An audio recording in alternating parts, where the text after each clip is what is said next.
That's kind of a depressing title, right? Free, the world's most dangerous price. Well, how about this, to take the edge off? I'm going to offer you today some information, some advice, and some tips that could potentially add up to 5 years to your life. So we're doing better already. But first, take a second with me to consider these friendly, colorful apps. The vast majority of us are familiar with most, if not all of these. We use them every day. But here's something you might not have thought about, at least for a little while. These all have one thing in common. They're all free. And free, which in this context really means that we pay with our attention to advertisements and with our personal privacy instead of money.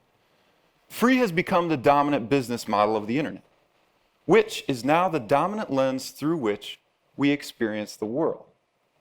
And these companies today are collectively valued at well over $2 trillion. That raises a question. How did free become so valuable? Well, it turns out that people love free stuff.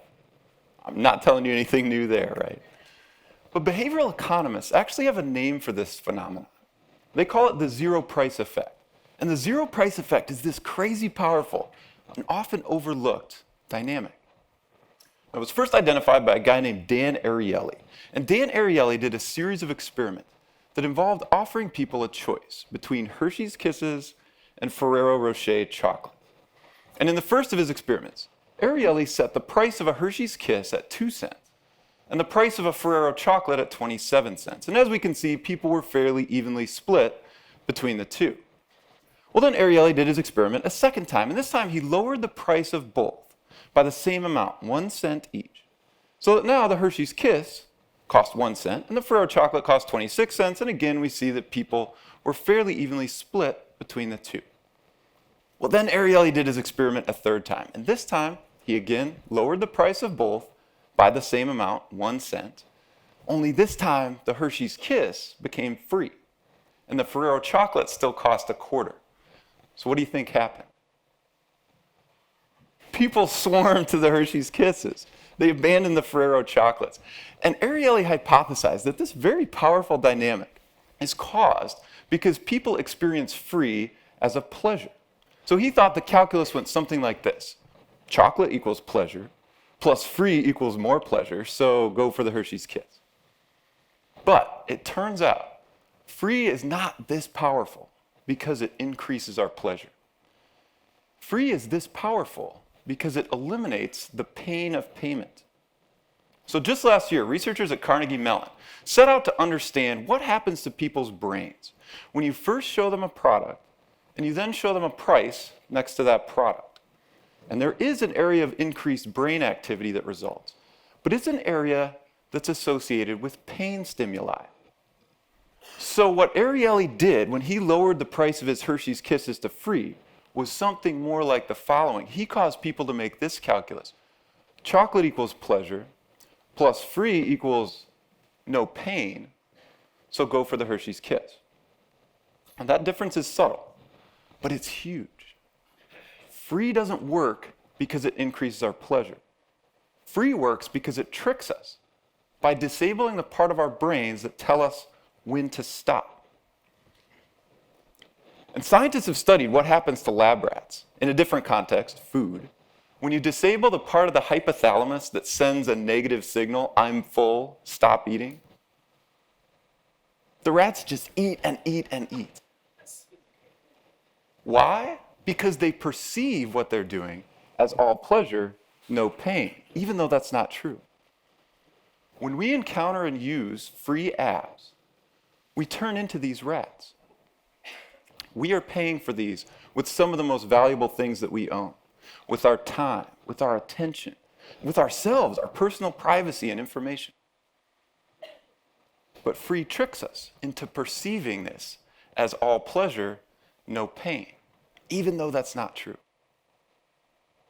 So an economist would call what's happening here a market failure. We are now irrationally over-consuming on a massive scale. The average user now touches, taps, or swipes a smartphone 2,617 times each and every day. The average US resident now spends more than 4 hours a day on a smartphone. And anecdotal evidence bears this out. So my wife and I were very fortunate a couple of years ago to be able to visit China, where her smartphone just absolutely did not work. Nonetheless, she found herself dozens of times a day pulling it out of her pocket and tapping at it uselessly. And we laughed about it at the time. But that's a powerful effect. Free. Free means we can just skim along the shallows of the internet from post to post and from site to site, seeking out those small dopamine hits that feed our ever-growing addiction. And there's never any interruption. There's no pain of payment. There's never a signal to stop. And what happened to those rats? They got lazy. They would no longer work for their food. Instead, they expected it to be delivered to them. And they would only eat hyper-palatable and unhealthy food. But they would eat and eat and eat it. So if that's sounding familiar, it should, because that's the way that we consume the internet today. We expect it to be delivered to us for free. And we gorge and gorge ourselves on hyper-palatable but unhealthy content. We are now the rats. That's a problem. But even worse, I think, is the allocative inefficiency that is the result of this. So this is what venture capital funding looks like in the United States today. We as a society are dumping billions of dollars into developing ever more creative ways to first addict ourselves, then to extract from ourselves as much of our time and attention and personal privacy as possible, and then auction it off to the highest bidder. In short, Silicon Valley has become a giant black hole that is sucking in our financial capital, and worse yet, our human capital. So our best and brightest graduates of our great universities now flock there, each hoping to develop the next Candy Crush saga. That's a human tragedy. Free. Free is the delivery device for the most widely used addictive substances on earth. It is the world's most dangerous price. So we're dealing with a market failure of epic proportions. There are three ways to fix a market failure, and the first is for the government to fix it. So, will the government step in to fix this problem? I was in DC a couple of years ago to give a talk to some congressional policy staffers who were interested in cracking down on tech monopolies.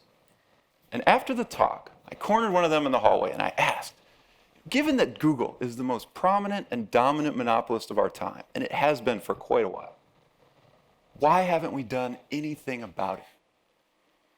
And here we were in the hallways of power in our nation's capital, Washington, D.C., and he looked me straight in the eyes and he said, Google owns this town. So no, I don't think the government's going to step in and fix this problem. Well, the second way to fix a market failure is for the market to fix itself. So, will companies stop using free to try to turn us into those lab rats? These guys look pretty friendly, right? They're certainly very well educated, with master's degrees and PhDs in things like neuroinformatics and neuroeconomics.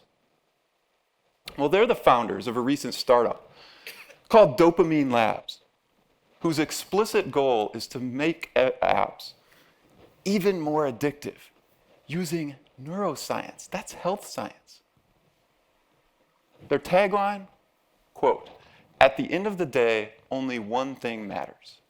Your users will crave it, and they'll crave you." So no, I don't think the market's going to fix this problem. And that means it's up to us. So some people would call what I'm about to offer you life hacks. At this point, I call them survival strategies. The first one, uncheck this box. Force yourself to actually sign in to the services that you use each and every day. It will restore a little bit of that pain of payment. Second, now that you have to actually type your password in, change it to a randomly generated string of at least 16 characters, making it difficult to memorize and forcing you to actually reach in your drawer and pull out the Post-it note you've written it down on and transcribe it every time. Again, restoring a little bit of that pain of payment. Third, there are a lot of apps and plugins designed to block unproductive sites when you actually need to use the internet for productive purposes. I use Stay Focused. There are others out there. And as a side note, somewhat ironically, these are all free. So go ahead and take advantage of it where you can. But the problem with all these strategies is that they're all just ways for heroin users to use a little bit less heroin every day. Remember, we're not just dealing with some cute little irrationality here. This is the world's most dangerous price. So the nuclear option, and I think it's the best one, switch back to a dumb phone. Now, you might get made fun of. I certainly do. But consider this. Social media use alone will account for more than 5 years of the average user's life. So ask yourself this question. When I look back on my life, will I want to have spent more than half a decade on Twitter? Of course not.